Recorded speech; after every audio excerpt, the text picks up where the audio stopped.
नमस्कार दोस्तों, मैं हूँ अर्चना त्यागी। एक बार फिर से आपके साथ हिंदी लेखक परिवार के YouTube मंच पर और आज प्रस्तुत कर रही हूँ वरिष्ठ लेखिका डॉक्टर नीना छिब्बर के नए लघु कथा संग्रह सतोलिया से उनकी 3 लघु कथाएं।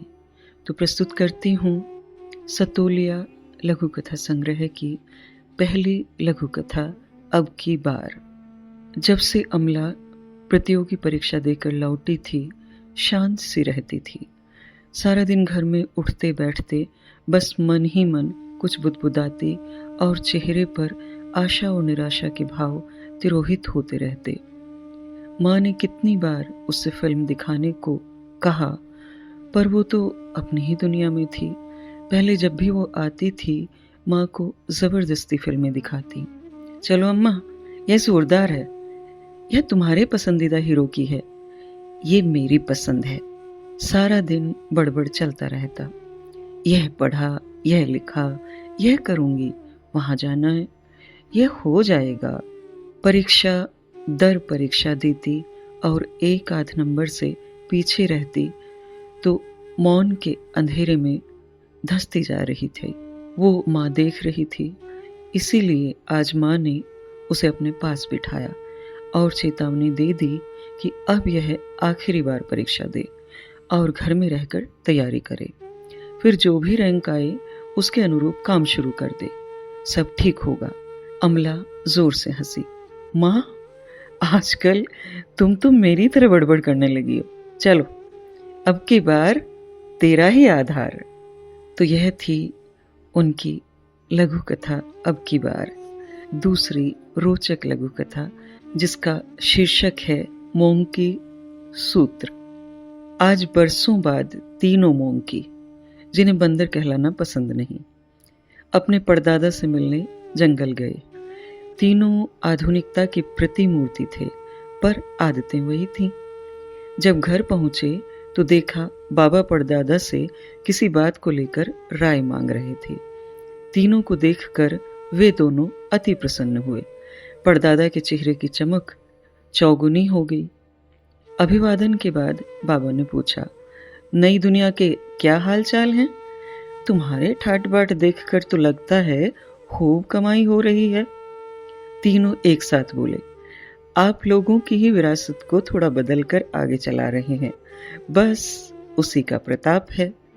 तिगड़ी आपकी मशहूर थी, तिगड़ी हमारी भी मशहूर है। एक ने कहा, मैं LT यानी लूज टंग, कब कहाँ कितनी मात्रा में अनाप शनाप बोलना है उसकी कक्षाएं लेता हूँ। दूसरा बोला, मैं भी LT भाग 2, लूज टेम्पर, बेसिर पैर का क्रोध और उसकी भाषा सिखाता हूँ। तीसरे ने कहा, मैं WTT विदाउट टाइम टेबल यानी बिना समय चक्र के काम शुरू और खत्म करना, कब, क्यों और कैसे के सिद्धांत की कक्षाएं लेता हूँ। बाबा और परदादा असमंजस में थे। यह कौन सीखता है? LT ने कहा, बाबा कौन नहीं, यह पूछिए। नेता, अभिनेता, प्रबंध अधिकारी, दंगा नायक, छात्र और अब तो गृहिणियां भी रुचि दिखा रही हैं। हम तीनों मोम की ब्रदर्स की विश्व बाजार में खूब मांग है। आप तो आशीष दीजिए, अब चलते हैं, हमारा विमान लेने आ गया है। तो यह थी उनकी रोचक लघु कथा मोम की सूत्र। एक और व्यंग्यात्मक लघु कथा, उनकी इस लघु कथा का शीर्षक है ज्यादा इंसान मत बन। मैं ना पिछले कुछ दिनों से देख रही थी कि तोता रहता तो उसके साथ है, पर उसका मन कहीं और ही रहता है।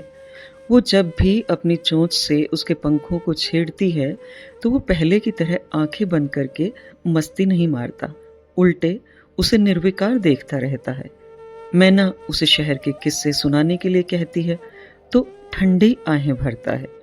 बातें उससे करता है पर नजरें लाली चिरैया पर होती हैं। बातों का सिरा भी पकड़ नहीं पाती थी वो। मन बहलाने के लिए वो कुछ दिनों के लिए शहर वाली कोयल के यहाँ रहने चली गई। वहां तो इंसानों को देखकर दंग रह गई। एक लड़का और 2-3 लड़कियों को झांसे में लिए ऐश कर रहा है और लड़कियों ने भी सीमा नहीं रखी है। अब मैं न समझ गई कि तोते को भी शहर की हवा लग गई है। वापस जंगल में लौटकर मैना भी थोड़े नखरे दिखाने लगी। तोते से अब मान मनोबल भी कम कर दी। तब तोते ने बहुत प्यार से उसे अपने पंखों के नीचे लेकर पूछा, प्रिया, शहर कैसा लगा? मेरी याद आई या नहीं? मैना ने पंखों में और सिमटते हुए कहा, नहीं प्यारे, पर तुम चिंता मत करो, मैं तुम्हारी तरह इंसानों से कुछ सीख कर नहीं आई हूँ और तुम भी ज्यादा इंसान मत बनो, बस पंछी ही बने रहो। चलो, बहुत दिनों से इकट्ठे झूला नहीं झूला है। तोता मर्म समझ गया। तुरंत मैना के संग डाली पर बैठ ठंडी हवा में झूलते हुए मदमस्त हो गया। तो यह थी उनकी तीसरी लघु कथा, ज्यादा इंसान मत बन। मैं आशा करती हूँ मेरी आवाज में ये लघु कथाएं आपको अवश्य पसंद आई होंगी। इन्हें लाइक करें, कमेंट करें और अन्य साहित्य प्रेमियों के साथ साझा भी अवश्य करें।